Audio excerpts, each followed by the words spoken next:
Hello, friends.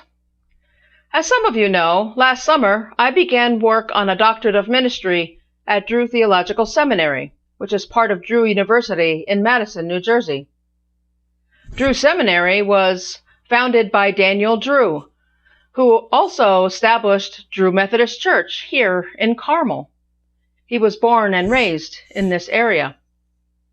I've taken some very interesting courses and have learned a lot over this past year. This summer I'm taking 2 classes, both of which are online, of course, because of the pandemic. The course that I'm currently working on is on discipleship in the 21st century. I wish I had learned many of these things when I was in seminary the first time, way back a long time ago in the 1980s. There are so many things that I hadn't thought about, things that I hadn't realized, things that I just didn't know. So I'm learning a lot of things that I will look forward to sharing with you about what it means to be a disciple of Christ and what discipleship means in this century. As most of you who have been part of a church for a long time know, our culture is very different now than it was 10, 15, 20, 40 or 50 years ago. Society continues to change, of course. And these days it's even more complicated, not just because of the pandemic, but because of technology, because of the things that people are so involved in so many different ways, and because, well, our cultures just keep changing.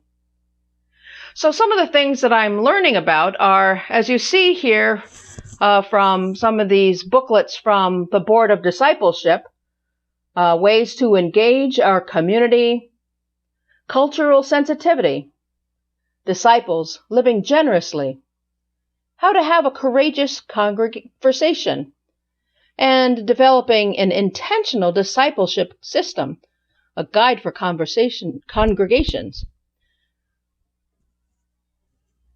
We might think that learning how to be a disciple comes naturally to us as Christians. We just do it, right? Oh, it's not right.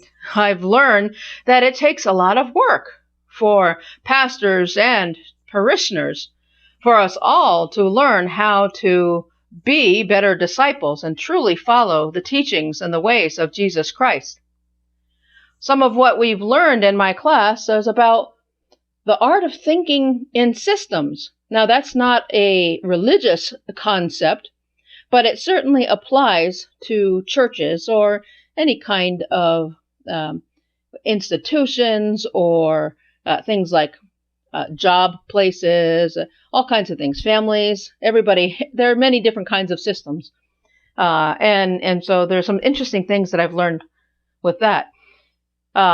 But the book that I'm reading right now, this Shift 2.0, boy, does that have a lot of really good and important information. And I look forward to sharing it with you, with the leaders of our churches, as well as in some upcoming sermons, because there are some ways that we need to rethink what we are doing and how we are living as churches, because we've just kind of gotten used to doing things the way that we've always done them, right? And as we know, life is not the same as it once was. And some of that has to do with the digital age. And so I just got this book today, Digital Disciple, Real Christianity in a Virtual World. Now, even though that book was not written this year, it certainly applies for this time of pandemic when so many things are online. So I'm looking forward to seeing what that says. I was lamenting to a clergy friend today that I wish things could just go back the way that they were. But the bottom line is, nothing is going to be the same as it was. Not our lives on an individual basis, and not the way our churches have lived in our communities. There's a lot that we have to unlearn and relearn. We need to rediscover and think about, well, why we follow Jesus to begin with, what it means to be a disciple of Christ. Why are we doing what we're doing?